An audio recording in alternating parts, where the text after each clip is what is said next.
Kejadian mistis 2 minggu sebelum Rizky bunuh anak dan lukai istri, disebut akibat berguru ke Cianjur. 2 minggu sebelum Rizky, warga Depok melakukan pembunuhan dan penganiayaan, ada kejadian mistis yang diceritakan orang tua Rizky. Ayah Rizky menduga dari situlah terjadi peristiwa tragis pada Selasa pagi. Ini cerita dari ayah Rizky. Terkuak awal mula Rizky Noviandi Ahmad menjadi sosok temperamental yang berujung membunuh anaknya KPC dan menganiaya istri Nia Islamia. Hal itu menjadi fakta baru dari kasus ayah bunuh anak di Depok yang terjadi di Pondok Jati Jajar RT 3 RW 8 Jati Jajar Tapos Kota Depok, Jawa Barat pada Selasa 1 November 2022 lalu. Ayah kandung pelaku, Adang Jawari, yang membongkar kekuatan anaknya tersebut. Adang mengungkapkan sang anak menjadi temperamental setelah sempat berguru ilmu ke daerah Cianjur. Namun Adang tidak mengetahui detail ilmu apa yang dipelajari anaknya tersebut.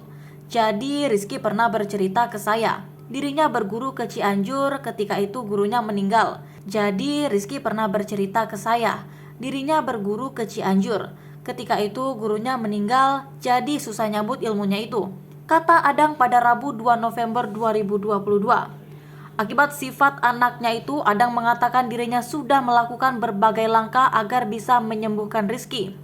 Namun langkah yang dilakukan Adang belum bisa menyembuhkan Rizky. Pernah juga berupaya menyembuhkan lewat ustadz dan kiai. Pernah dikasih air yang sudah diberikan doa, ketika diminum dia muntah, tutur Adang. Air apa ini? Kata Adang menirukan ucapan Rizky. Hanya aqua, jawab Adang menirukan perkataan kiai yang dimaksud. Diketahui kejadian penyembuhan tersebut dilakukan sekitar 2 minggu sebelum kejadian naas ini. Mungkin karena air itu didoain jadi berontak dalam dirinya, jelas Adang. Adang tidak habis pikir bisa-bisanya anaknya tersebut mencari ilmu yang seperti itu. Sebagai orang tua, Adang hanya bisa mendoakan anaknya tersebut untuk segera bertobat.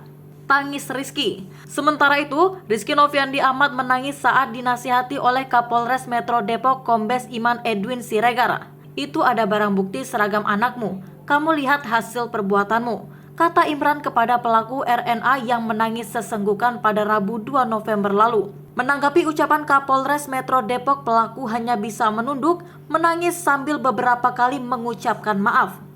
Jangan minta maaf ke kami, kamu bayangkan ini seragam ini, bertaubat kamu, ucap Kapolres melihat reaksi pelaku. Itu anak kandungmu yang kamu habisi, apa salah dia, timpal Imran lagi. Pelaku pun hanya terus terdiam dan menangis sesenggukan tanpa berkata apa-apa.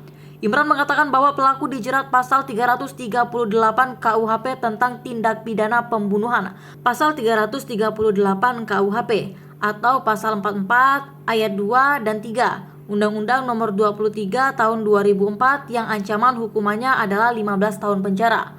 Pungkasnya, pemicu penganiayaan keji, Imran mengatakan bahwa motif pelaku nekat melakukan aksi kejinya karena sering bertengkar dengan sang istri. Beberapa jam sebelum pelaku menganiaya istri dan anaknya sekira pukul 5:10 Februari, pelaku sempat cekcok mulut dengan istrinya.